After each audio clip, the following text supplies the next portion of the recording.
So I was opening up my brand new radiator and realized I've never done one of those unboxing videos before, and they seem to be pretty popular online, so what the heck, I'll give it a try. So this is my brand new cold case aluminum radiator. It's supposed to fit the truck perfectly, so it's going into a 1955 Chevy pickup truck. These were rated to be able to keep cool a V8 engine, so should work well for mine. And of course I've got an electric fan to put on it and all that goodness. So let's go ahead and get this opened up. I should say before I go any further that it had two plastic straps, one right there and one right there, that went all the way around, I cut those off before I realized, hey, I could do this video. So assume that those plastics were on there, they were secure. This thing looks like it's really well packaged. So let's open it up. I love this. So you open it up and take a look on the inside, and give me just a moment here as I lean this in, and you can see it's completely encased in the foam. And so I think the easiest way to get this out would actually be to flip it over and lift the box off of it. So let's do that.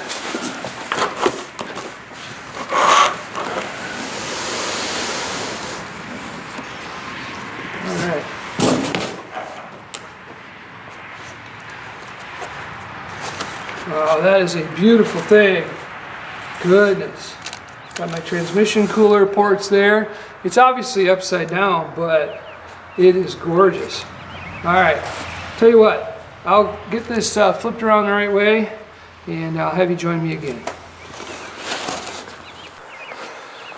So, it's all here in this neat little package.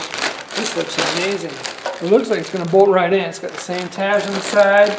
The one I pulled out was, of course, steel. Or no, I'm sorry. What am I saying? Copper.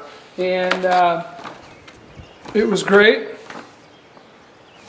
So this is a gorgeous thing. Look at that. Look at those welds, man. This thing is fantastic. Absolutely beautiful work.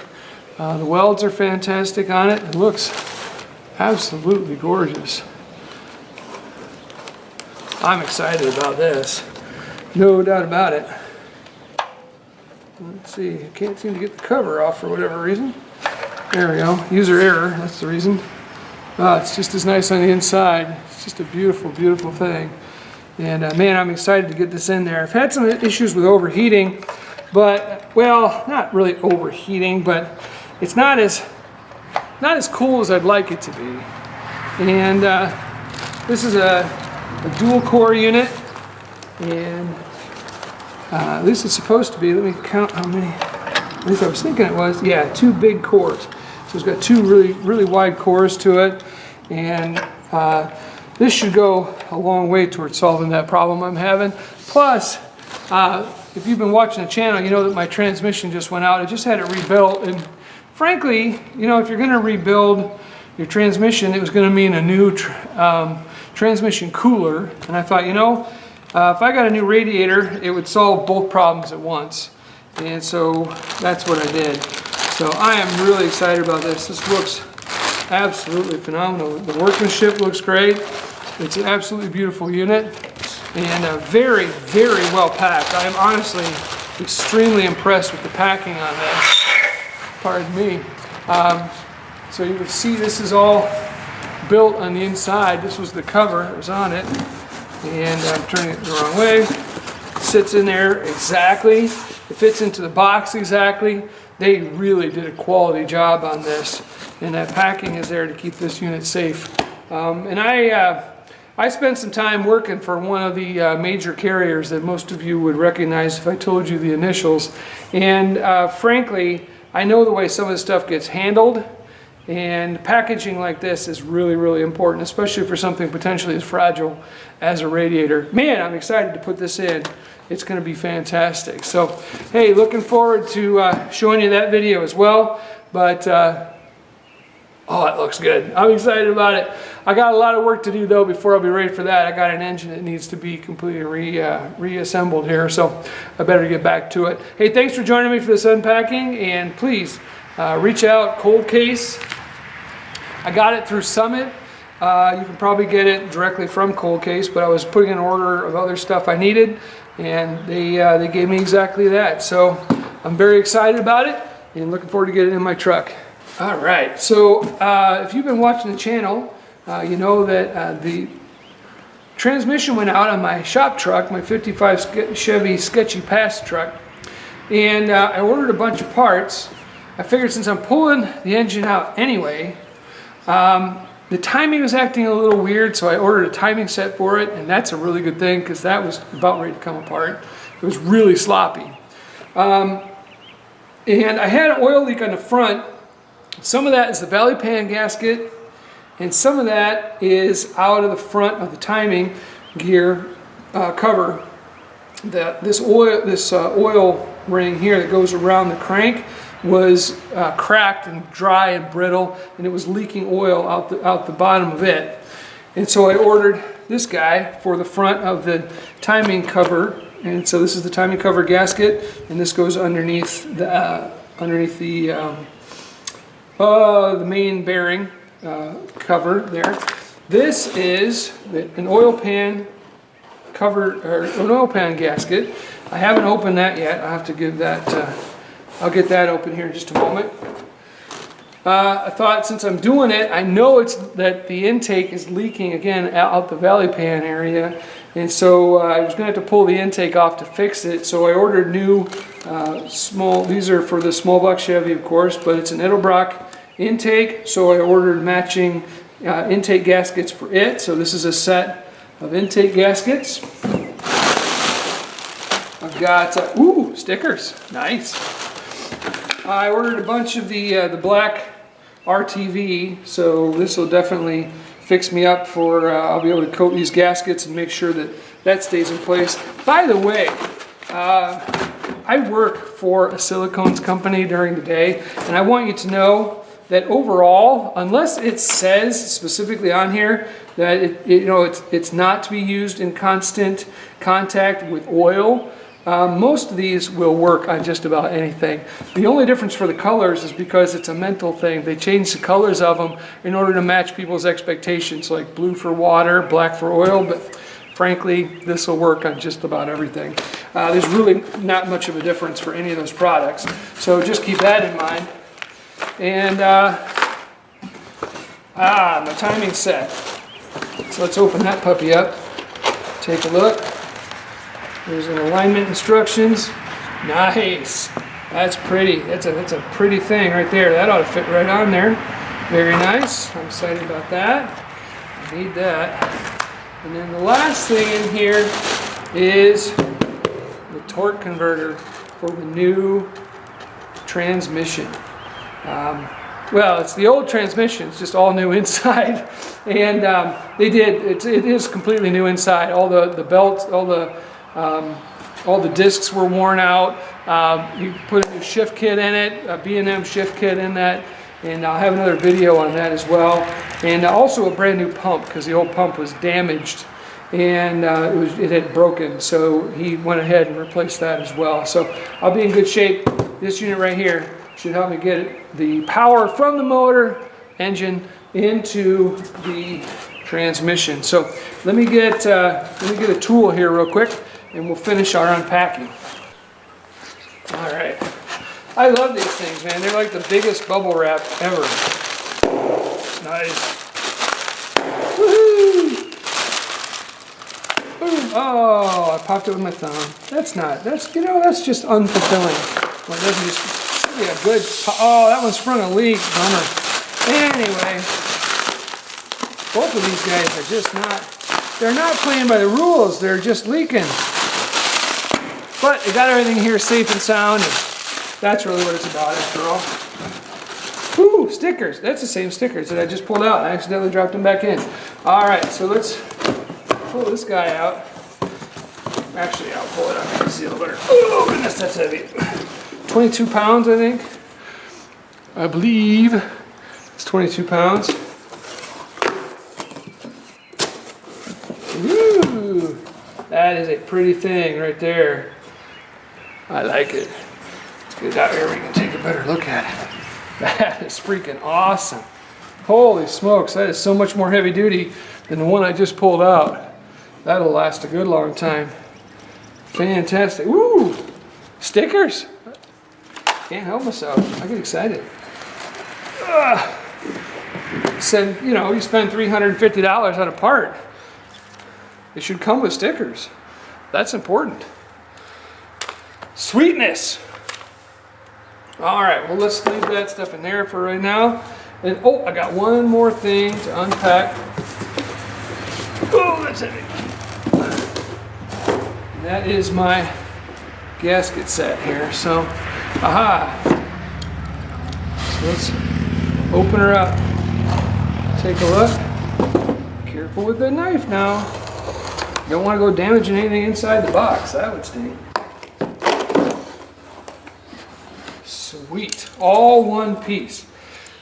If you've ever tried doing an oil pan gasket, you know what a pain it can be if you got the 4-piece unit there, and this piece is one, and that's another piece, and you got that one, you got to fight, you got to keep them all in place. Not with this bad boy. Everything is all there. It also comes with brand new nuts and bolts, so I don't have to fuss with any of that stuff. Along with the lock washers on that. Some pins for alignment for easy installation. This is to hold everything in place while you're bolting it down. And there's the actual unit itself. Silicone. Oh, that is absolutely phenomenal. Absolutely gorgeous. Oh, and we got instructions too. How to attach and align the gasket properly. All right. Nice.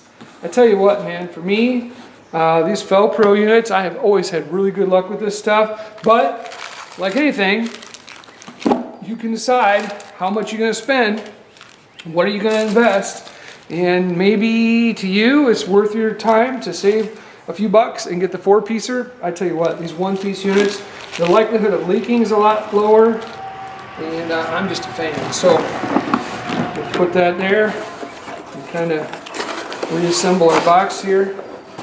We will be ready to go. Hey, I want to thank you for joining me on this, and hopefully you enjoy all the videos. If you do, give me a thumbs up. I always appreciate that. Subscribe, and you'll be first one to know when I upload more content.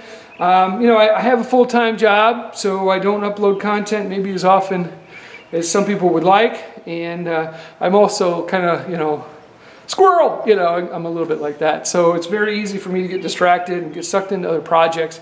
So sometimes it might take me a while to finish the same project you started me watching. But fact is, I really appreciate all you joining me, and I hope that you learned something along the way. And you know, if nothing else, you get entertained by a guy who makes all kinds of mistakes and still manages somehow to get everything done. All right, so we're about to put the intake back in place. First thing I did, I cleaned all this down. Geez, I don't know. Took an hour to get it completely clean. Same thing with the intake manifold. I mean, you want to be able to eat off that thing, man. Get all the grease off there and apply the sealant according to the directions.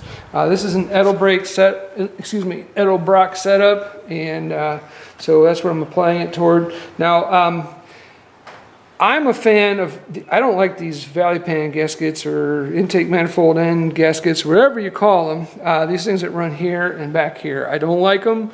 They leak, especially in the corner. So I already got a good bead of silicone in there before I put the manifold gasket in place. And Edelbrock recommends a 1/4 inch bead of silicone. They recommend not using those little doodads. So we're just going to run a 1/4 inch bead. I found an air pocket in my Permatex. Bummer. It's alright. It's just not a great place for it to happen, that's all. I'm trying to run a nice solid bead here and you get an air bubble. That ain't good. But we're going to put it on here nice and thick and goopy. And a good solid 1/4 inch bead as is recommended, because again, I have had these things leak. It is absolutely positively the #1 place that I get leaks on an engine is these valley, I don't know, I call it valley pan gasket end, but there's no valley pan in this engine. Anyway, Call it what you want to call it. If you know what it's called, type it down in the comments. I'd love to hear what you guys call it. Maybe it's a local thing, you know, like up here in northern Ohio, we call it one thing. Maybe somewhere else they call it something else. I don't know. I'm going to put a little bit in these plug holes. Not because I'm worried about, I don't think that actually goes all the way through, but just to help hold the silicone in place once it cures up.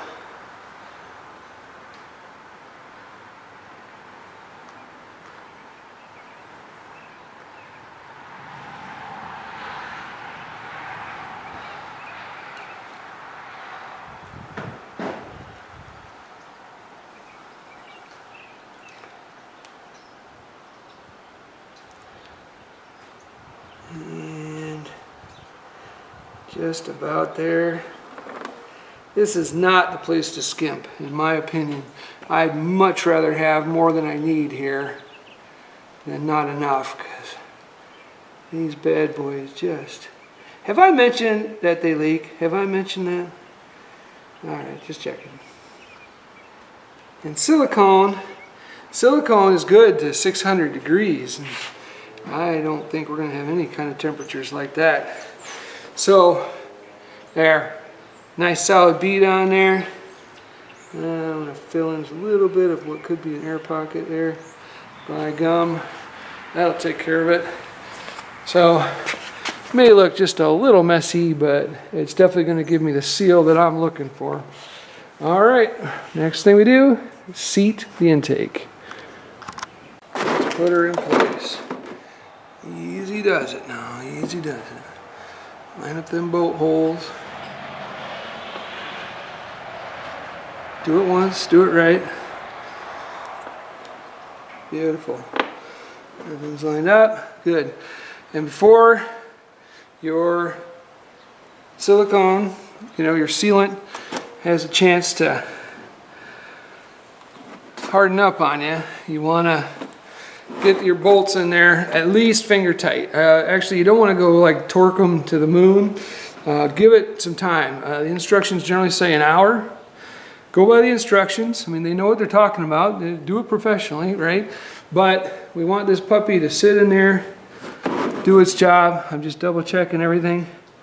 Make sure I'm totally happy with the way it's sitting before I start putting bolts in there. But by golly, I think we got her.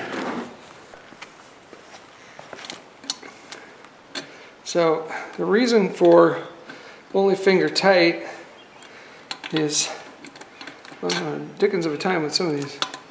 The ones right down here on the sides just don't want to play nice at all. But finger tight. The story there is it'll be tight enough to seat everything and make sure everything's lined up and it's right where you need it to be. But not so tight that you're squeezing out all the goodness you just put in there by the silicone. So you just want to get them finger tight so that you can get everything seated down. And if you're using a silicone like an RTV, room temperature vulcanization silicone, most of them will tell you finger tight for an hour and let it cure out a bit, and then go to town on her. Put her to the specifications, crank it. So that's what I'm going to do. Let her set up a little bit.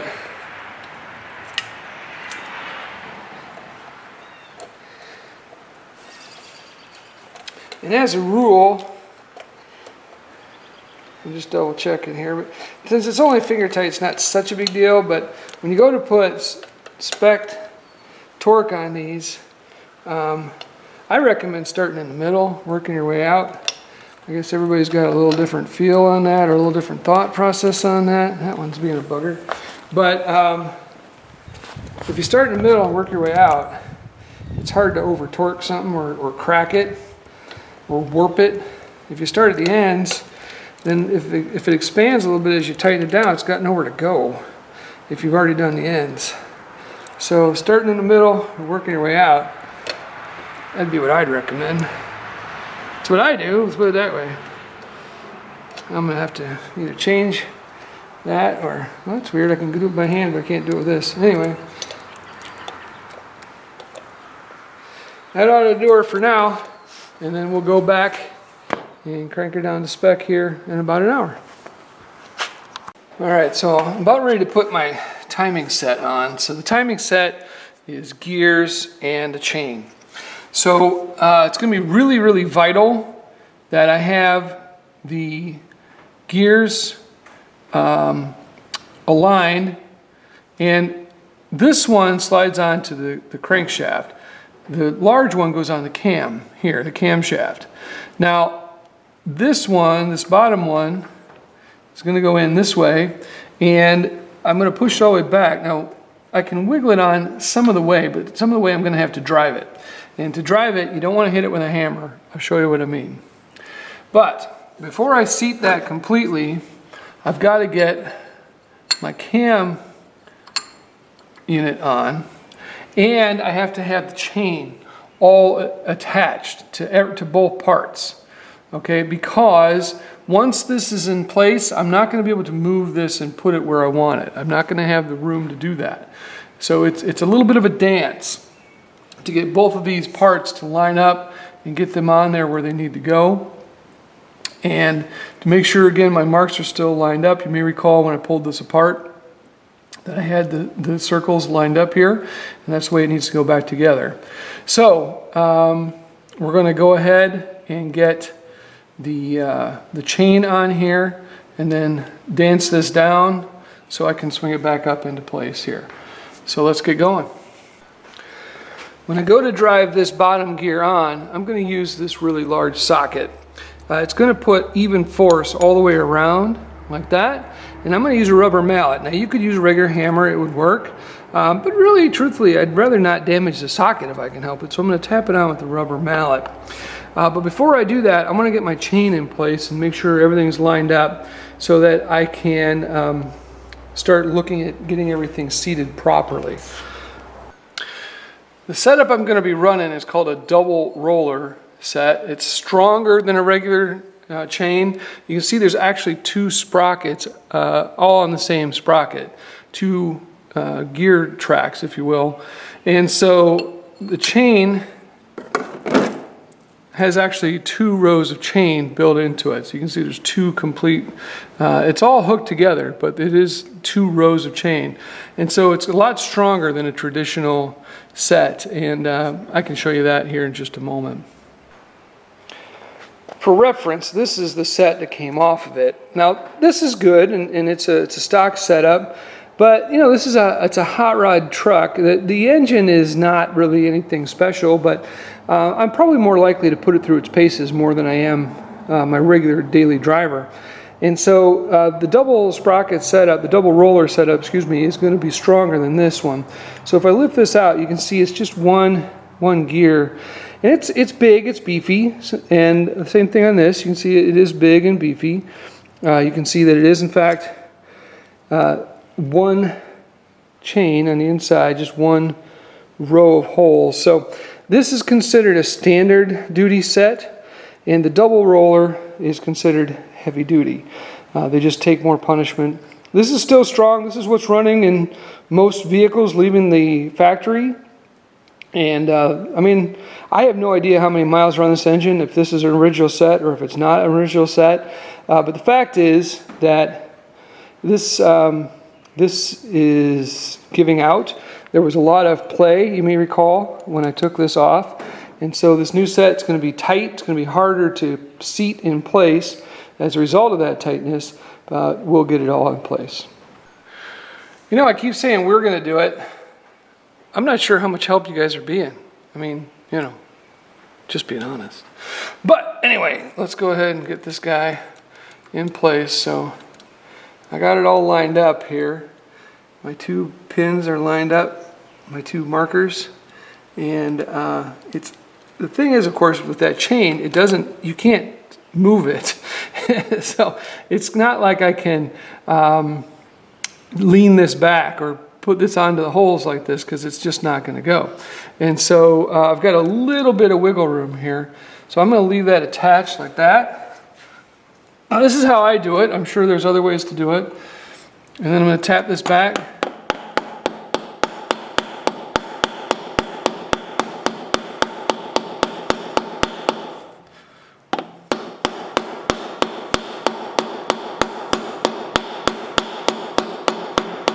Getting a little bit of ground on it. Now, I do have other other hammers if I need to, you know, but I want to give it every opportunity to cooperate first before I start getting into the really big stuff. So, what I want to do here, I did tap it just a little bit back, and it's about ready to go together, but we're going to give it just a little bit more here.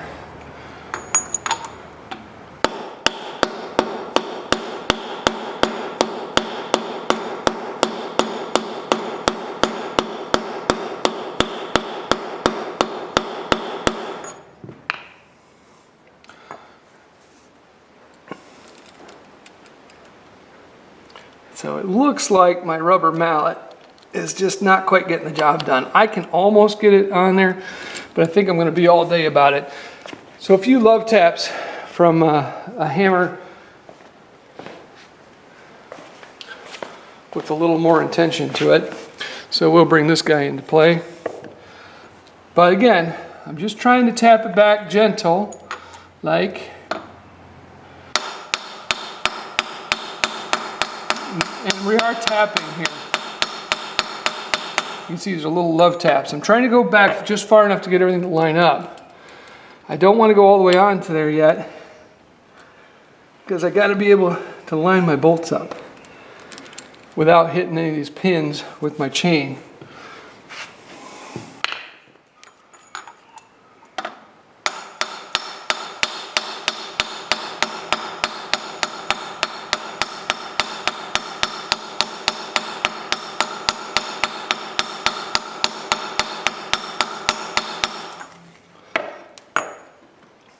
So I really am just tapping it, as you can see.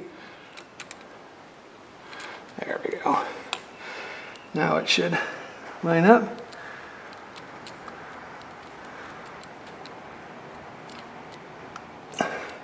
So the good news is my chain is nice and tight, which is really awesome. I mean, that's what I want. But trying to get everything lined up, that's the tricky part when it is that tight. This is almost but not quite going together there. So I'm not going to use these to tighten it down yet. I'm just holding the sprocket in place with these little guys here.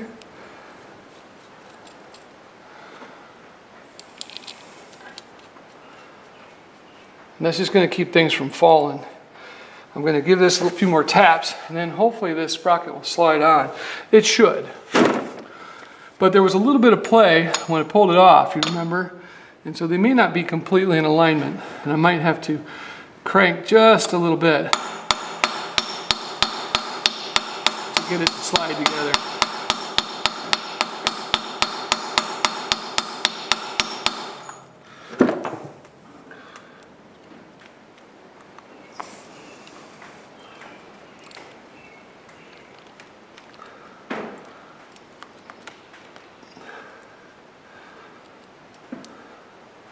Yeah, I can see it's ever so slightly out. So I left the flex plate on the back side of the engine, which will allow me to tweak this crank ever so gently, and that will bring everything into alignment. Then I can see it's just out ever so little. So put just a little turn on that.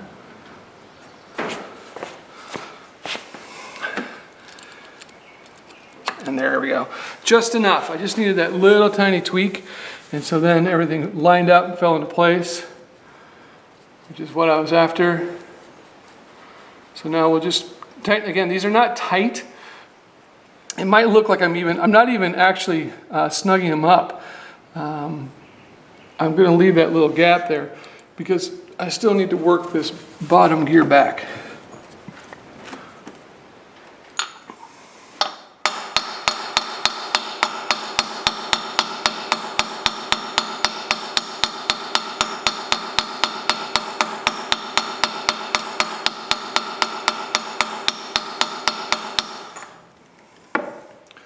Really close here. That is looking real good. That chain is so much better than that old one I pulled off. It's amazing. All right, we are almost there. I'm going to get out a straight edge. It's really vital that these are in perfect alignment. You want to have everything completely level and flat, because if it's not, you're going to cause your chain to wear out prematurely. And of course, I mean, you can do this inside the engine, or excuse me, inside the engine bay with the engine in place, but it's such a chore, and doing it out here is so much easier. And you can even see that it can be a little bit of a chore out here. So I really would prefer to make sure it's all straight, level, and flat, and going to give me years of use without me having to think about it, than for me to have to redo this again, you know, a year or two from now. So I'm going to get a measuring tool, make sure that we're flat and true. It's a little hard to see. I can see it much better in person, but no matter how I move the camera, I'm having trouble seeing it. But at the top, up here, I've got my straight edge, not on the chain, of course, but on the gear itself. Okay? And then I've got it resting on the top of my bottom gear. Right there. Now right here, right where the point is, you can see a light gap right there. I can actually slip this in there. That 1/16 of an inch, I need this bottom cam, that bottom gear, to move back. I need that to move back that, well, it's a little more, it's closer to 1/8. I need to move it back that far. I need these to be completely flat and in perfect alignment. And then I'll know I'm good to go. All right, so we tapped it back just that little bit further. Got to make sure as I'm measuring this, don't let your straight edge hit these bolts here, because it'll give you a false reading. If I do that, it's going to make me think it's in alignment when it's not. I need to get all the way down. But again, very hard to see on camera, but it is now completely flush. The whole thing completely in alignment. And if I measure, and I have, I'll try and show you on a close-up, but if I measure from this flat surface here, the gasket surface, to the edge of the chain, the measurement's exactly the same down here as it is at the top. And let me widen that shot just a little bit. So it is the same down here at the very bottom of the gasket surface, all the way to the top of the gasket surface up here, that measurement is exactly the same. That's what we're looking for. Then we know we're in perfect alignment. So that's a good way to double check yourself. Let me show you what I mean. All right, so one tool I could use, this is one of my favorite tools I use for a lot of flat measuring, is my combination square here, my little one. And I can put that up here on the flat spot. And so again, the trick is to make sure I'm touching the cog in more than one place. So I lay that flat across there. I got my measurement. And then if it's correct, then when I lay it across at a different spot, it should be exactly the same. One more time.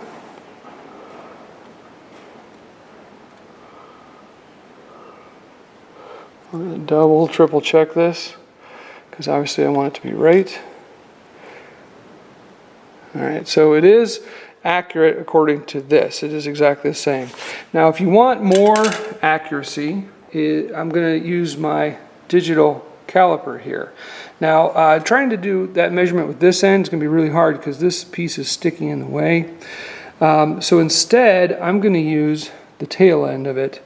So if you have it closed, now this is a digital one, so I just turn it on, and then as I move it, two things will happen. One is you'll see the reading change there. The other thing is you'll see the bar come out at the end. So I can actually use that end of the unit to do my measuring. So if I lay my straight edge across here, bring that up, and then bring that measurement in, we have 17.84 millimeters. And at the top, we have 17.83 millimeters. I would say that is really good. That is close enough. So now we're ready to start buttoning this thing up. So that's awesome. Okay, so got my timing cover, and I need the gasket here that goes around the crank. I got to get that on. Here's that guy. And he presses in right here. That's where I, of course, knocked the old one out from. And I'm going to get that set as well as I can. I've got that same socket that I used to drive on the gear for the timing, and that fits on here really well. And again, just tap that in. Now, if you're more adventurous, you could go directly to the tap-in, but it can be a problem. You can see that I got it a little bit off. And now it's being a pain. That's all right. You know, we learn through failure. Don't think for a second that you get to be immune to learning through failure. Happens to all of us. Goodness, this guy's being stubborn. But the thing to remember is failure is an event, not a person. So if you do it wrong once, just do it again. No big deal. We'll get it.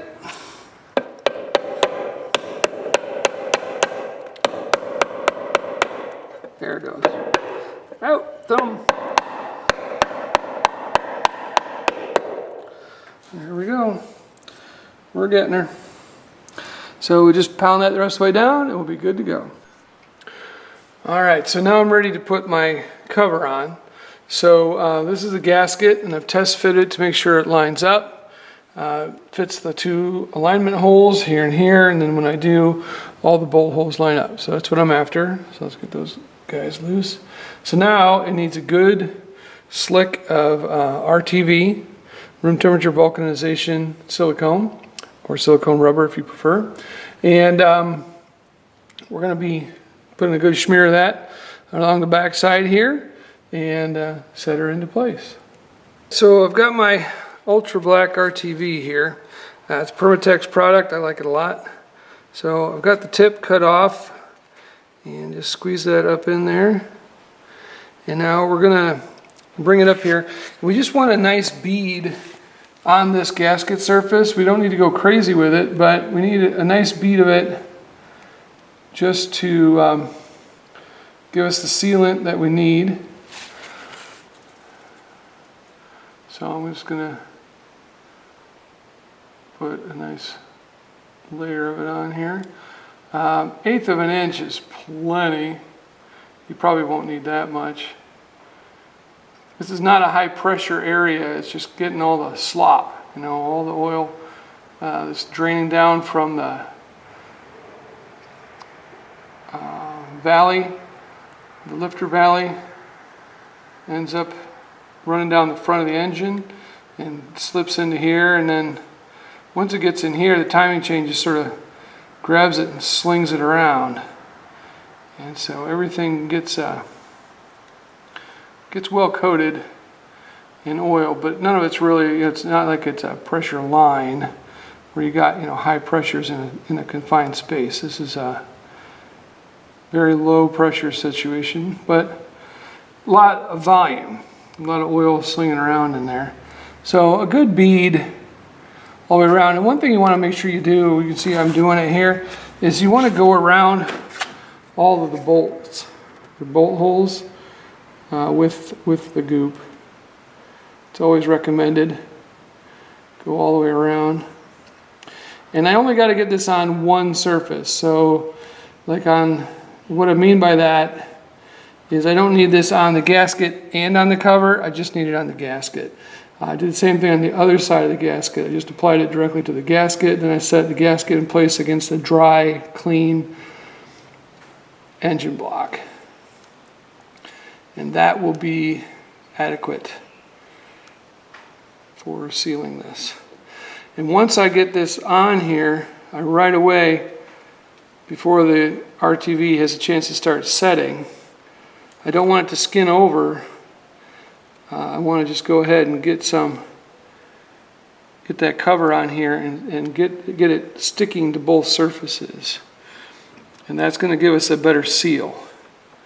So with this product, you put it on, we put our cover in place, and then we start putting bolts where we want them. And we don't torque it down to spec, we just torque it down finger tight.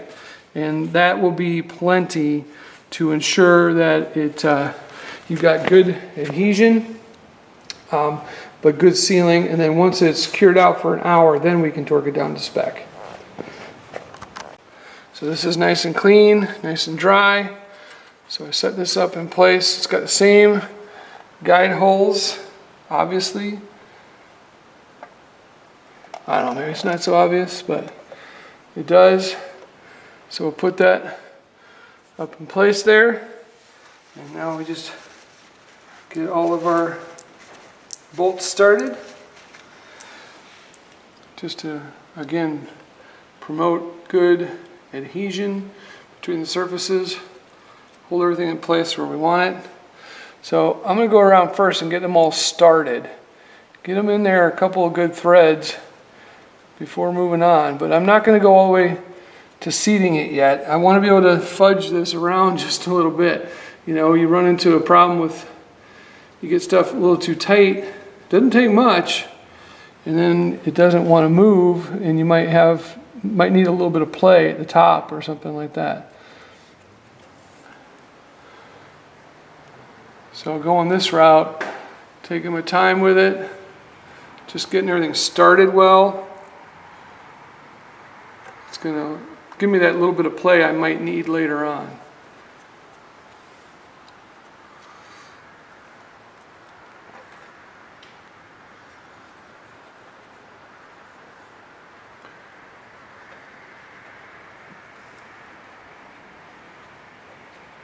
And always start everything by hand, especially on an engine block, man. Cross-threading an engine block is just the worst because you end up galling something. I mean, maybe you ruin a one-off bolt that you don't have a replacement for, or you end up screwing up the threads in the block. And boy, that's the beginning of a bad day right there. So even if you were going to torque these to spec right away, which of course we're not, as I said, but even if I was, I would not start this with a torque wrench or, you know, some sort of a power drill, or even with a socket. I always start everything by hand, make sure the threads are going in good, and then we can go ahead and start tightening her down.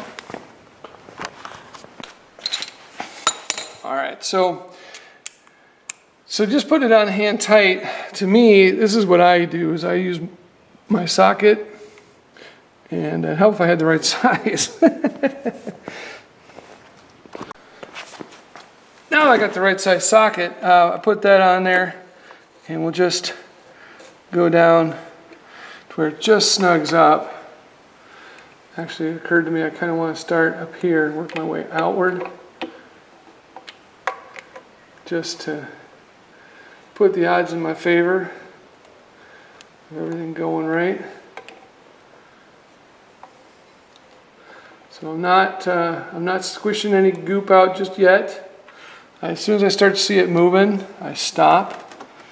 You can see around the edge, you can see the goop you put in. If you start to see it squishing out, then stop.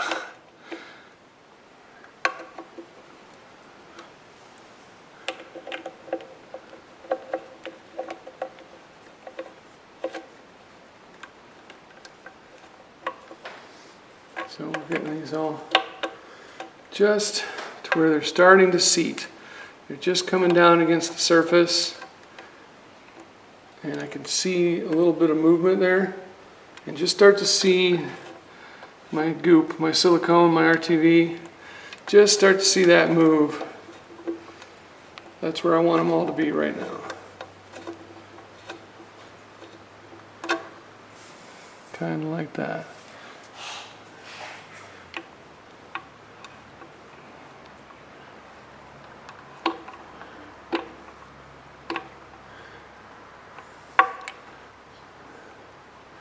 So we've got that all down all the way around. We're going to let that set up now. So I saw everything move back. I could see the goop just starting to move at each one of those bolt holes. And I just tightened it. Once I had that all the way around, just tighten her down to where it all feels about the same amount of torques. And again, I'm just doing it by feel here, just by hand. But everything's moving. I can see the silicone's making contact all the way around. I can see it squishing out just a little bit. Okay, we don't want to lose all of our, we just went through the trouble of putting it all on there. We don't want to squish it all out. That's not going to help us. So we can just work our way around and make sure it's making good contact. It is seating all the way through, all the way around. And we can see that we've got contact with the gasket and the material, and everything's just starting to move. That's where we'll stop. We'll let that sit for an hour, and then we can torque it down until it's tight. I'm not sure how well you can see this. I was just about to knock off for tonight, and I had the torque converter sitting here draining into my drain pan, and I just want to see if I can take you in here. In this puddle, you see all those little glittery, grainy bits there? Those glittery, grainy bits are pieces of metal that was inside the torque converter. Let's see if I can zoom in a little better, but I don't know if I can. It's being difficult.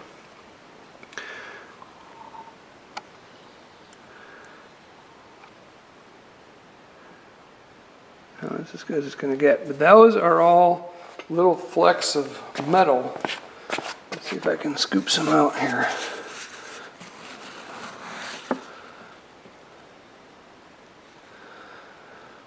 Yeah, boy, what a mess, huh? Goodness. So, all that metal, all those little chunks, all those little flecks, that would have been, if I had decided to use the same torque converter and not change it out for a new one, that would have all ended up inside my brand new transmission. How long would that pump have lasted? How long would that transmission have lasted if I'd have let that go? Well, glad I didn't. So, at any rate, let's go ahead and get that thing. We're about ready to repack it to get it shipped off so I can get the core return on it, and so somebody else can professionally clean it out and reuse it. I don't know what they do with them, if they cut them open and use the parts, if they melt them down, I have no clue. But I am going to tell you this, I'm glad I didn't use it on my brand new transmission. So I'm about ready to put the pan on. I say that in so much as everything's in place in order to put the pan on. But right now I just got done wiping down all the gasket surfaces, and the back seal is going to need a little more work, so I got to pay a little more attention to that. And then we'll come up front, we'll get everything cleaned up, and we'll be ready to put that on. So unfortunately, I have one stud, one bolt that snapped off. It's one of the bolts for the pan that snapped off inside the block. Now this was snapped off when I opened it up. I've never had the pan off, and it was already snapped off. So it wasn't leaking, amazingly. You'd think that that would be leaking, but it was not. But I'm going to go ahead and do the right thing and tap that out. I'm going to drill it, tap it, so I can use it. There's no point in leaving it done. I've done everything else to this engine. So I've stuffed this with rags here to protect the engine. I'll probably throw another larger rag over the area just to make sure that everything holds good and it stays clean. I don't want any metal filings getting down inside the engine there. So I'll mask it off a little bit better, and then I'll be ready to drill and tap that. I'm going to put a punch hole right dead center in that opening in what's left of the bolt, and that'll make sure that my drill starts true. I'm not going to wander all over the place and end up augering out a bigger hole than I need. Getting off center on something like this is death. It's bad. So I'll zoom in a little bit. You can see what I'm doing here. So I'm just going to take my punch, my center punch here. I said tap, that was wrong. I'm center punching. Alright, so there is a chunk of metal in here. Now one way you could handle this would actually be you take a nut and set it on top of this and then put a little weld in there. And that would work if it was broken off flush, but it's not. The doggone thing is broke off down inside there, and I'm going to end up welding to the block accidentally if I try that. The problem I'm having right at the moment is that it's not broken off even remotely flat. It's got this peak right here, and that peak is keeping me from getting to the middle. So let's try and kind of work our way over there. All right, dead center there, almost center there. There we go. Double, triple, quadruple with a cherry on top. Check it, make sure I got it exactly centered, both directions. It looks good. So now I'll give her a couple whacks and make sure that bad boy is completely centered. And it drifted on me again, doggone it. So we're gonna get it right though. I'm not gonna let that drill bit wander all over the place. It's gonna cause me unimaginable heartache. So I'm trying to get that bad boy right in the middle.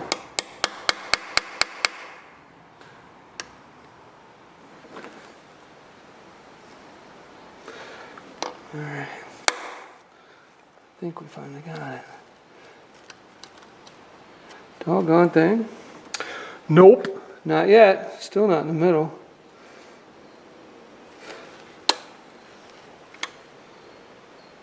It's getting close, but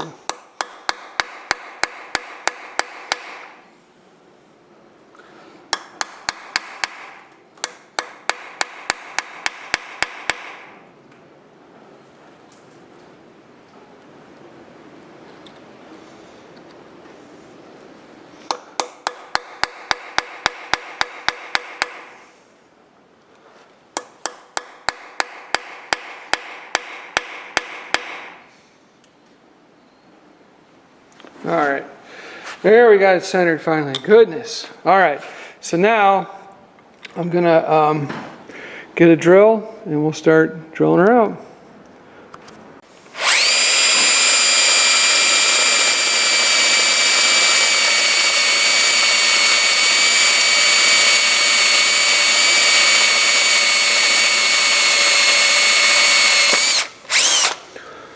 All right.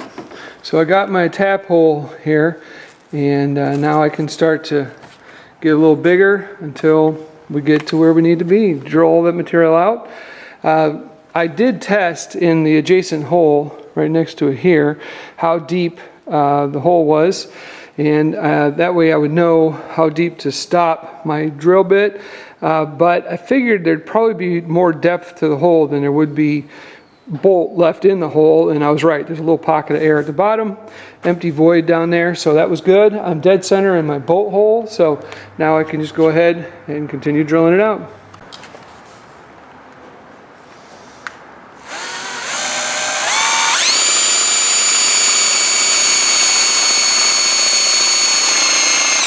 Well, it would help if I had a sharp drill bit.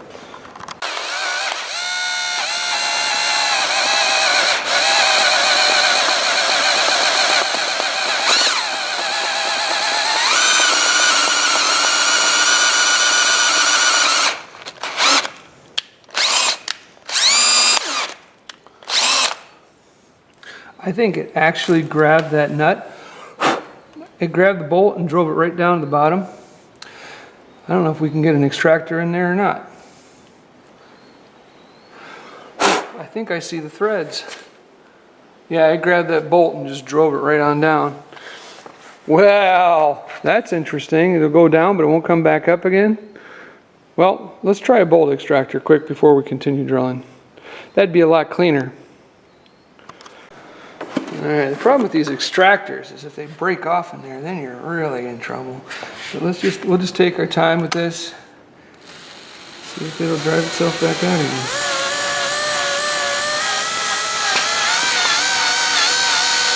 Not grabbing it.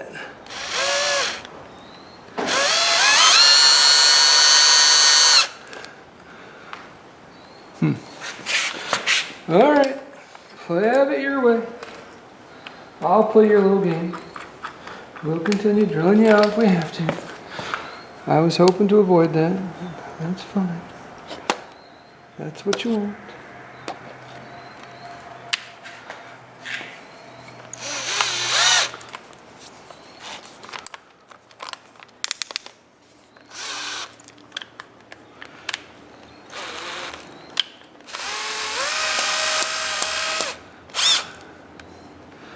That's just crazy towns.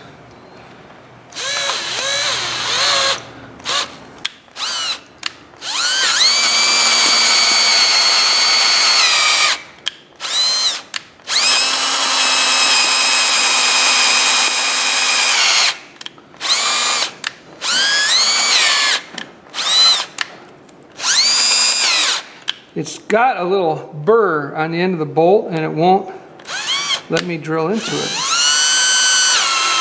It just keeps grabbing the drill bit.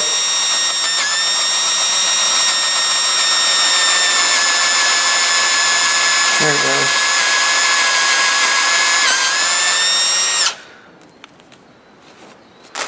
All right, I think that is deep enough. We can run a tap down in there now. I think we can run a tap down in there and clean it out, and it'll be good to go. All right, so technically what I'm about to do is I'm not tapping the threads because the threads are already there. All I'm going to do is chase the threads. So I'm really just cleaning them up. And it's a 1/4 bolt, so that means it's 1/4 inch diameter, 20 rows of threads per inch. I double checked it in the one next to it, and it's the right one. So this is the one I want to use here. So that's my guy. All right. But getting it started is the trick. Now I'm starting it by hand because I don't have room for the proper tap handle to go on this, and it's going to be in the way. If I had figured it out sooner that I needed to do it, I would have, but I just didn't realize that was broken off, or didn't think about it, or forgot about it, or something. I don't know. Either way, it didn't get done. So there, it's starting to bite into the thread. So I'm going to use this proper tool to grab hold of it. No, it's not even close actually, but you know, it's going to work, and that's the main thing. So all it really is doing is giving me a little bit of leverage, so I can grab a hold of it there with my hand and give her a twist down. And remember, all I'm doing here is chasing. I'm just chasing. I'm not tapping. Tapping would mean that there were no threads, but in fact there are threads. All I'm doing is just making sure that they're clean. And so I'm just chasing them down and getting that down in there. Threads are a little boogered up further down. Actually, they were a little boogered up right at the top, but I managed to get it started, and then it chased real well until I got in there a 1/4 inch or so. So now you can see I'll be able to run it out by hand. That looks really good already. It really does. Looks fantastic. I think I'll go one more time just to get any other nasty bits out of it. But this was really, I mean, as far as if you could choose the outcome, this is about as good as it gets, because I didn't have to actually drill all the way out and retap, which is what I was afraid I was going to have to do. I really don't know why the bolt didn't come out. Maybe they over torqued it and they just popped the head off of it, putting it in. That could be it. But once once the bit really grabbed hold of it, it was not about to let it come back.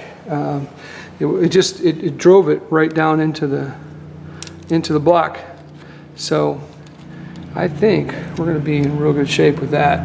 You can see the material that was down inside there, so we got that pulled out, and I think we'll be all set to go here. So looks good, looks real good. I'll test it with the bolt, but it looks great to me. You can see now, you can see the threads right down in there. And anytime that I've got questionable threads that have been rusted or they're full of paint, anything like that, chasing them down, it's just a real quick trick to make your life a whole lot easier. You're not going to snap anything off in there. You're going to be a lot happier for it. So this gasket set I bought comes with the bolts and everything you're going to need to put it together. So let's just run this guy down in here and see how far he goes. Oh boy, that's close. I'd like it to be a little further though. We're going to have, you know, the pan. We're going to have the gasket.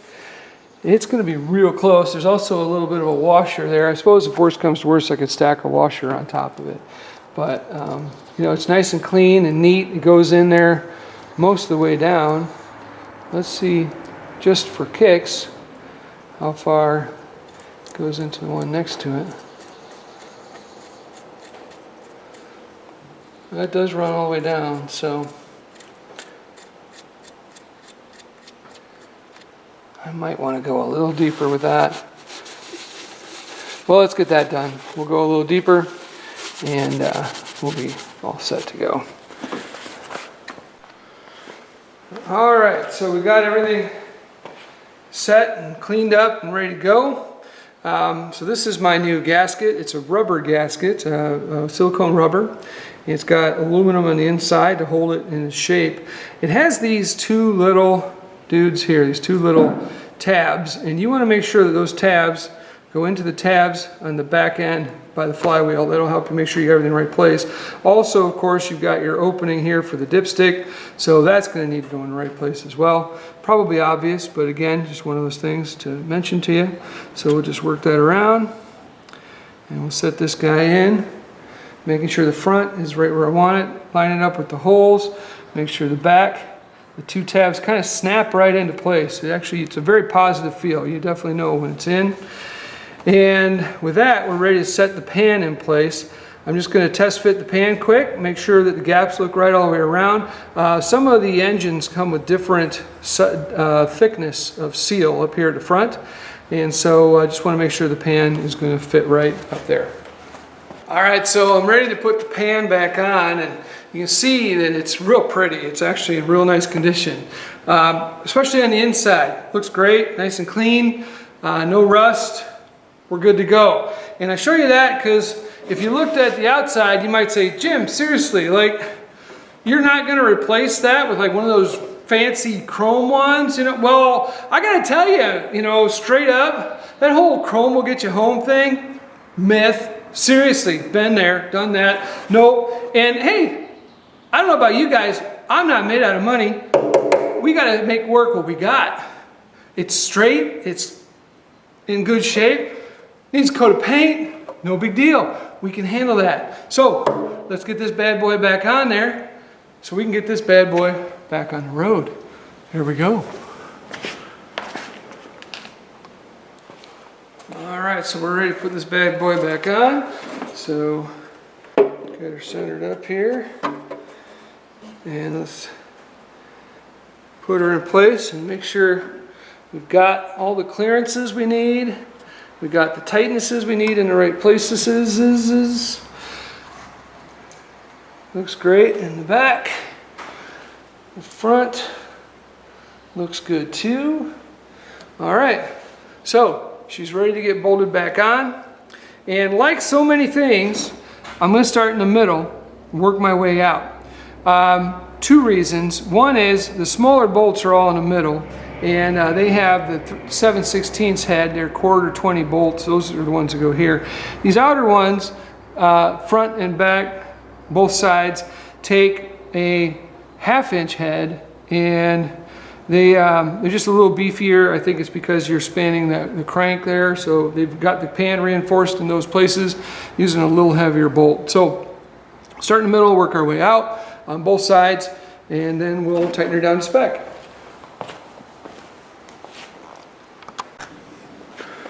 All right, so I got those two middle ones started. Just working my way out from the center, as I said. I always start everything by hand, and I know, that guy up there, yeah, you, one of your feet up, sitting there telling me I'm doing it wrong, or it ain't worth all that trouble, or you're being way too anal about it. Yeah. Well, I got good news for both of us. You're not working on my rig, and I'm not working on yours. So it's all good, my friend, it's all good. But here's the deal.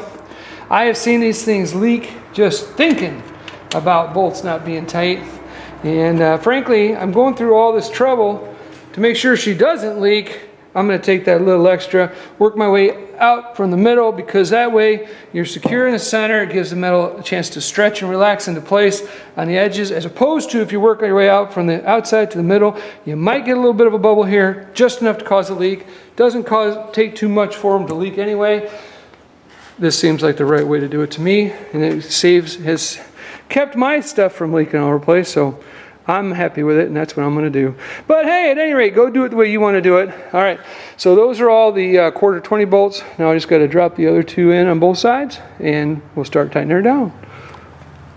I started everything by hand because, man, that one that cross threads is going to drive you nuts for hours trying to straighten it out if you cross thread something or snap a bolt off in there. You've already seen us have to deal with that. But to tighten her down, I'm going to use my power ratchet, and here's why.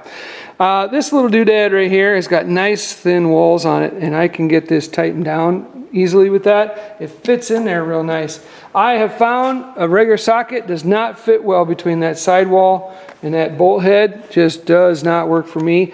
In the past, I have taken sockets and ground down the sides to make it work. You can do that. I'm just going to tighten her down just to snug here. We're not going to go crazy. Okay, you can see it just seated. And so I'm going to do that exact thing all the way around, working my way out from the middle, just till she seats. All right, I'm not putting a lot of torque on her here. We're not giving her, all the onions or nothing. We're just snugging her up. You can see it just coming down in contact with that gasket. And again, this is why I work from the inside out, because the gasket is going to compress, and that's going to have, the metal has to go somewhere. And if you don't give it a chance to move, if you pinned it down here and here, if it compresses, you might get just a little bubble here, and it'll cause a leak. All right, and now do that. I'm going to go around the other side, do the same thing, then we'll come back and really give her the snuggie. All right, so now I'm going to snug her down a lot better here. Take her right on down and work my way out from the middle. And see it really come down when I give her this, you can see it tighten right up. That's what we're after. Bring her right down. And again, not going crazy here, but getting close. So, all right, now we're ready for the final tightening. And then we'll double check it. I'll double check it.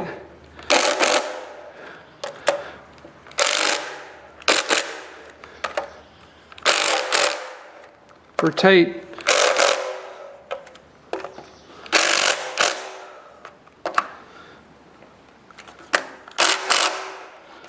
With the actual torque wrench and make sure she's good, but my guess is it's good to go. I still have to tighten the very ends, but that'll be it.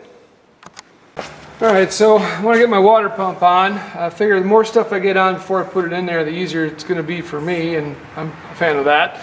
But also, I want to make sure that everything fits right and I got all the right stuff.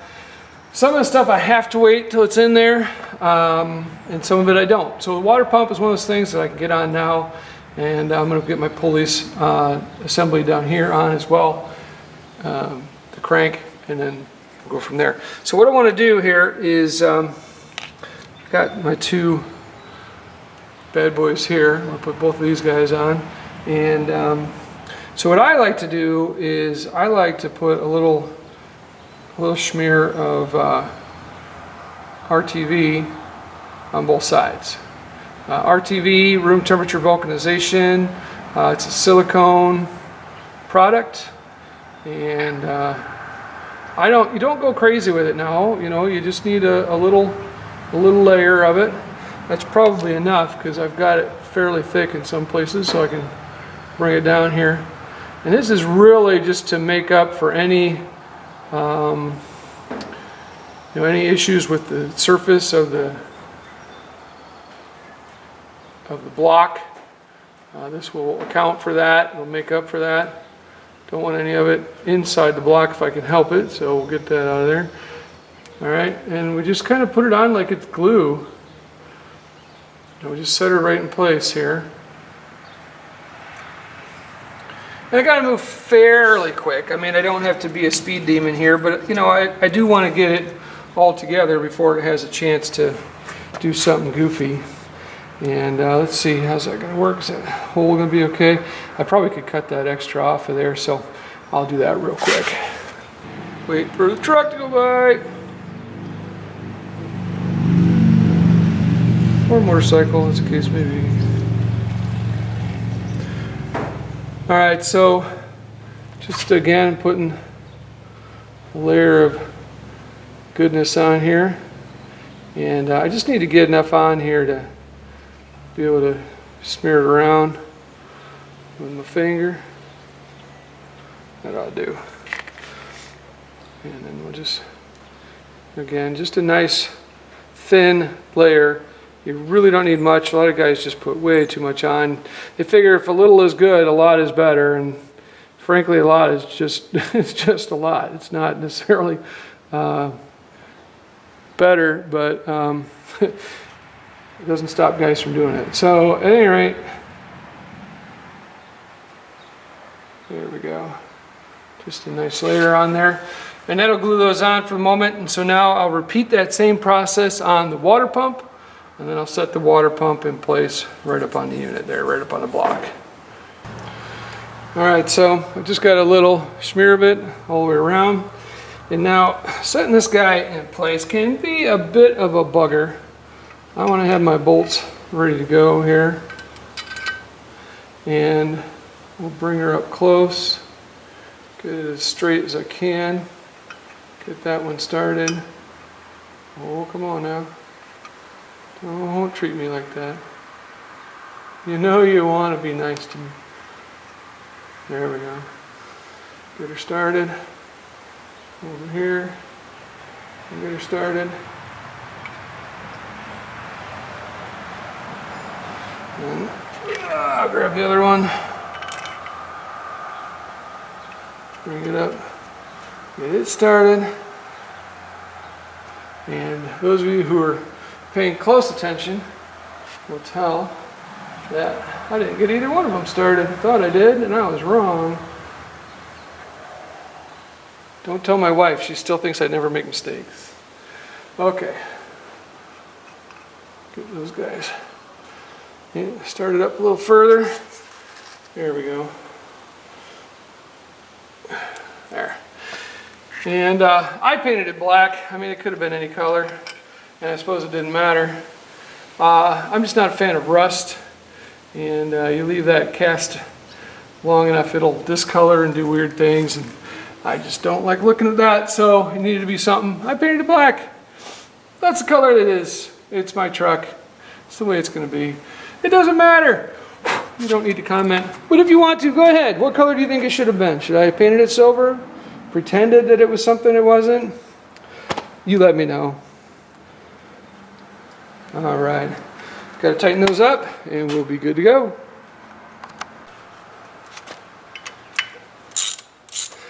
All right. So remember, with RTV, we want to start by just snugging it up. I want to maybe start seeing a little bit of movement and material around the edges just to show that it's getting in there, but I don't want to squish it all out because, you know, that doesn't do me any good. You're not sealing anything if you're squishing it all out. So we'll just set her a little fast finger tight. Let her sit for about an hour, then we snug it all the rest of the way up. And getting my plugs in here. These are the same plugs that just came out of it. They're expensive. And secondly, they've only got about 4,000 or 5,000 miles on them. I changed them right when I got the vehicle and put brand new ones in. I don't really see any reason to change them. They all look great. None of them are fouled. So we're just going to tighten them up and go with that. There we go. Alright, so we're going to get these guys back in place here. And the trick with this one is getting that keyway lined up. And then once you get that, pushing in past the seal initially is kind of tricky.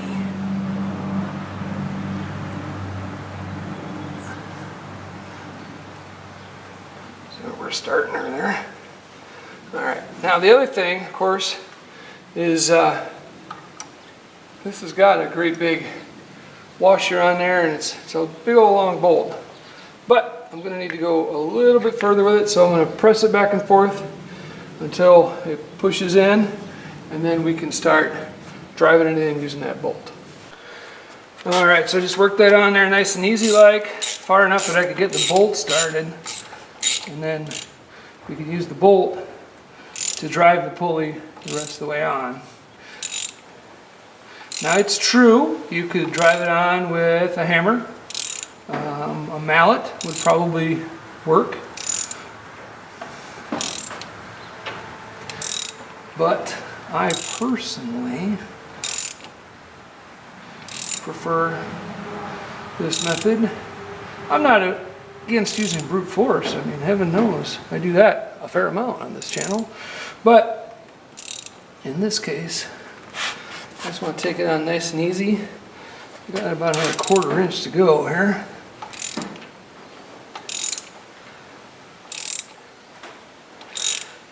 So we'll get this the rest of the way on, and then we'll set our pulley in place.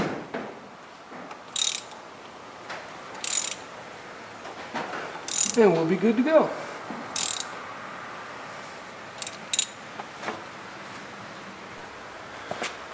Alright, so I set the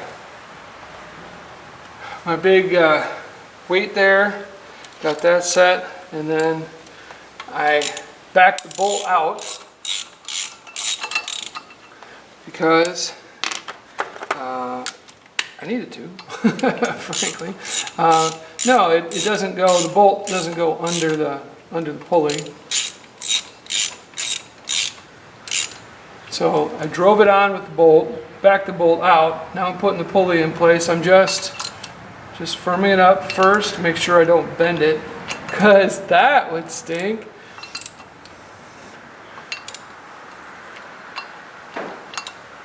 Alright, so now we'll give her all the beans here. And you could use an impact if you wanted to make it easier and not accidentally crank the engine over like I'm doing.